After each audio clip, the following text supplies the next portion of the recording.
Қайырлы күн, құрметті көрермен. Армысыздар, ардақты ағайын.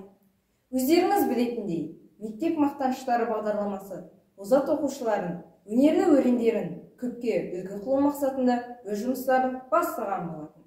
Енді бүгін көзі қарақты көрермен назарына жобамыздың екінші санын ұсынамыз. Құмар, бүгінгі қонағымыз кім деп ойлайсың? Оны білу үшін бейнероликке назар аударайық. Орынбасар Фирдәулет Нұрланұлы, жас ақын, Республикалық жас ұлан ұйымының Қармақшы аудандық ұланбасы. 2021 жылы облыстық ғасыр ғұмырлы ғажап ақын атты Жамбыл Жабаевтың 175 жылдық мерейтойына арналған жас ақындар айтысында екінші орын иеленген. 2021 жылы Республикалық Ақберен байқауының ақындар айтысы номинациясы бойынша аудандық кезеңде бірінші орын, облыстық кезеңде екінші орын қажығаланған. 2021 жылы аудандық ана тілім айбыным атты ақындар мүжәйрасының бас жүлдесін иеленді. 2021 жылы аудан әкімі Қайрат Нұртайдың төрағалығымен өткен жастар форумында жас дарын статуэткасына ие болды. 2022 жылы облыстық арда туған алаштың арыстары жас ақындар мүжәйрасынан бірінші орын иеленген. Ердәулет білім ошағымыздың оқудан озат, өнерден үлгілі оқушысы. Ақындықтан бөлек аудандық, облыстық, зияткерлік, ғылыми байқауларда жоғарыдан көрініп келеді. Өлең сөздің патшасы, сөз сарасы. Қиыннан қиыстырар ер данасы. Тілге жеңіл, жүректе жылы тиіп, теп-тегіс жұмыр келсін айналасы деп. Алпауыт Абай ақын жырлағандай, сұлу сөздің патшасын қиыннан қиыстырып жүрген мектебіміздің шәкірттері аз емес. Я қуаныш, дұрыс айтасың. Мейірлі мектебіміздің жүрсіннің жүйріктері сапында озық ақындар қатарында жүрген Әділбеков Сырым ағамыз шыққан болатын. Сонымен қатар Әділбеков Сырым ағамыздың жолын жалғаған Ердәулет пен Қайсар ағаларымыз сахна көрігін қыздырып, қанжығасына салып келеді. Бүгінгі бағдарламамыздың қонағы білім ордамыздың 9-шы сынып оқушысы Орынбасаров Ердәулет. Қош келдіңіз. Қош көрдік.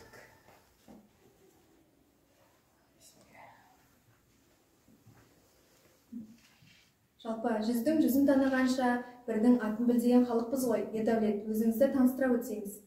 Мен Орынбасаров Ердәулет Нұрланұлы, осы Қармақшы ауданының тумасымын. 2007 жылдың желтоқсан айының 14-ші жұлдызында дүниеге келдім. 2013-2014 оқу жылынан бері осы Таймбет Күмбекбаев атындағы номер 200 лицейінде білім алып келемін. Осы мектептің табалдырығын аттап, осы мектептен алға қарай ұмтылып даму жолында келемін. Алпауыт Абай өлеңді 10 жасында, Мұқағали 13 жасында жазып бастады деседі. Сіз өлеңді қай жасыңыздан бастап жазып келесіз? Менің өлең жазғаныма шамасы бастауыштағы 4-ші сыныптан бастап жаздым мен өлеңді. Жалпы толықтай тарихын айтып кетейін. Бұл өлеңді жазуыма менің себепкер болған алғашқы ұстазым Туматова Ләззат Темірбекқызы болатын. Мектебімізде бастауыш сынып оқушыларына арналған олимпиада болды. Соған бағымыз шапты ма, енді әйтеуір сәті келіп қатыстық. Десе де көңіл қуантарлық орын болмады. Тіпті жоғары ұпай жинамағанмын. Ұпай жоқ. Мүлдем ұпай болмады. Содан кейін апай маған бұртиып қарағандай болды. Сол кезде ұстаздың жанарындағы ренішті сәл байқағандай болдым. Сен менің үмітімді ақтамадың деген сияқты апайдың ішінде сезім болған секілді болды. Сол кезде мен апайға ренжімеңіз деген ілтипатпен осы ұстаз деген ең алғашқы өлеңімді 4-ші сыныпта жаздым. Ежелде ақындар өз өлеңін өзіне жолдас санаған деседі. Сіз үшін өлең дегеніміз не? Жалпы өлең, кейбір ақындар өлең менің серігім, өлең менің қанатым, өлең менің сәбиім деп жатады. Жалпы өлең менің жүрегімнен шыққан туынды. Мен өлеңге сәби ретінде қараймын. Өлеңді сен қалай тәрбиелейсің, ол солай болады. Ол қазақ айтады, айтылмаған сөз сенікі, айтылған сөз елдікі, не болмаса желдікі дейді. Жаңағы сөзім елдің көңілінен шығатұғын, көптің көңілінен шығатұғын сөз болмақ үшін мен өлеңді жалпы сәби ретінде қараймын. Оған барша сезіміммен, барша көңіл күйіммен назар салып, жақсы өлең жазуға тырысамын. Қолға қара қаламмен қара домбыра алып өлең жазып, айтысқа қатысуыңызға кім түрткі болды? Жалпы бұл айтыс дегеніміз, поэзия мен айтыс, бұл бір қыранның қос қанаты, екеуін бөліп жаруға болмайды.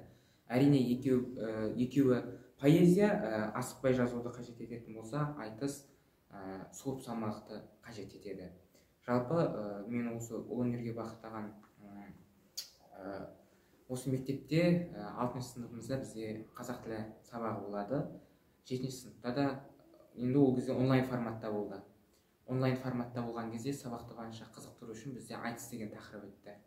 Мен сол кезден бастап айтыстың сахнасына шыға бастадым. Сол кезде мен өзімнің сыныптасым Назым деген қызбен алғаш онлайн форматта айтысқан болатынмын. Сол кезде менің жалпы өнерімнің дамуына осыны Абылай ағай, Шаймерденұлы Абылай ағай ұйымдастырып осы онлайн айтысты. Сол кезден бастап менің өнерім әрі қарай дами бастады. Өлең жазуда кімге үлгі тұтасыз? Жалпы өлең жазуда біреуді үлгі тұту дегенді мен жалпы өзім. Әр ақынның әлемі бөлек. Әр өлеңі бір әлем болатұғын ақындардың барлығы әлемі бөлек. Олар жаңағы бірін-бірін үлгі тұту деген мақсатта емес, бір-бірінің өлеңіне қарап, шығыстан алғанда мынандай сөз бар. Егер дана болғың келсе, ешкімді үлгі етпе дейді. Мен жалпы өзімді дана боламын деп есептемеймін. Бірақ негізі мен біреудің болмысына қарап, өзімнің болмысымды жоғалтып алғым келмейді. Сол себепте ешкімді үлгі етпеймін. Десе де басқа қаламгерлердің, қаламынан қазына өріп біткен қазыналаған қаламгерлердің барынша өлеңін оқуға тырысамын. Болашақта өнердің өрісін кеңге жаямын деген ойыңыз бар ма?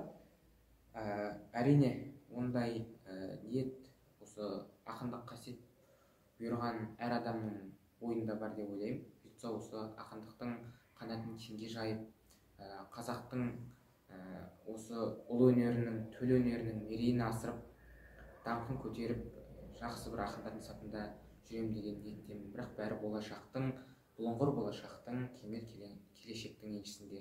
Болашақта не боларын білмеймін, бірақ қазіргі таңда алдыма мақсат қойып, үлкен ұмтылыстармен ұмтылып келемін алға. Жалпы табанды суырып салатын жоқ тілді ақындар шабытты көрермен назарынан алады. Сіз шабытты неден аласыз? Жалпы мынау айтыс сахнасында кезінде 90 жылдары Айтақын деген ағамыз болды. Биыл Асқаралы 60 жасқа толып жатыр. Сол кісі сахнаға шыққан кезде құдды бір көрермен қолдауынан шабыт алғандай болып, халықтың қолдау әсер етеді ғой. Сол қолдау әсер еткен кезде жердің миын шығарып отырған жерінде жерді тепкілеп бір ерекше шабыттанатын. Жалпы әр ақынның шабыты әртүрлі. Жалпы мен шабытты ішкі сезіммен аламын. Ішкі сезім дегеніміз бұл менің көңіл күйіме байланысты. Кейде қуанышты, жалпы шабыт дегенді мен бір күш деп есептемеймін. Бұл шабыт деген менің ойымша сезім. Мысалы, көрерменді көрген кезде, көрерменнің ыстық ықыласын сезген кезде саған ерекше сезім әсер етеді. Сен сол сезімнің әсерінен арқалана түсесің.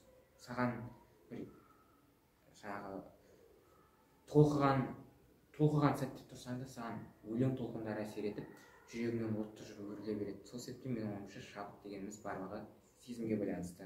Егер көңіл күйің мұңды болып тұрса, ренішті болып тұрса, жүрегіңнен мұңды өлең туады, ал қуанышты күйде тұрсаң, қуанышты өлең.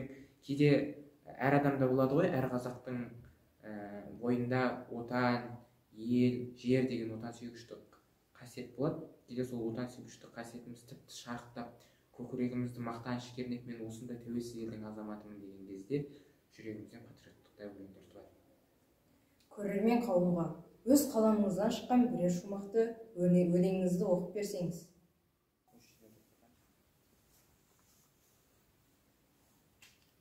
Жақсылық жасап жүрсің балаңа сан, шапқандай қас дұшпанның өтіне мың, байқамай жүрегіңді жараласам, кеш қана айып етпе өтінемін.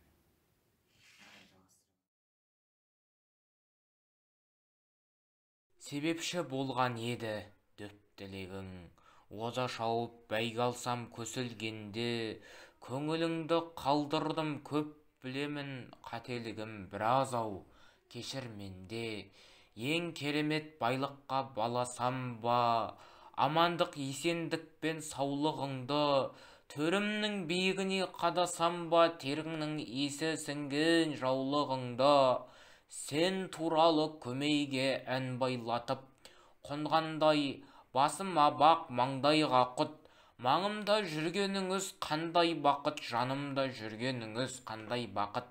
Ауысты көктем, қыс, жаз, күздер қанша, бұрымыңды бозартты пәле заман, ең мейірбан пендені іздер болса, ол менің абыз анам, аңыз адам. Жүргенде жағым солып қуар ашын, о ана, мені сендей кім аясын? Қуансаң перзентім деп қуанасың, мұңайсаң перзентім деп мұңаясың. Жақсылық сұрап әркез көпке лайым, атырдың сәулелі күн ала таңды, отырсың дұға тілеп көкке жайып, тұлымымнан сипаған алақанды. Нұр сыйлап айналаңа шуақ төктің, сол нұрды өн бойыма жинасам ба, жүрегіңді мәңгілік тұрақ дептім, жатырыңа ендігі сыймасам да. Бір ошақтың иесі отанасың, о ана, әжімді жүз тілік табан, бұйырса дана тұлға атанасың, күл әлем ардақ тұтып ұлықтаған. Дидарыңа қараймын, бет түземін, самайыңда көбейген ақтар аса, Меккеге арқалап ап жеткіземін, әрине Құдай жазып хақ қаласа. Егістерді көрерсің, жақында мол, ұмтылыстар сезілер бізден асық, кемеңгер кейуаналар сапында бол, жүзден асып жығылып, жүзден асып. Құрметті көрермен, көгілдір экранға ізде салып бізбен бірге болғандарыңыз үшін рахмет. Келесі кездескенше аман есен болыңыз.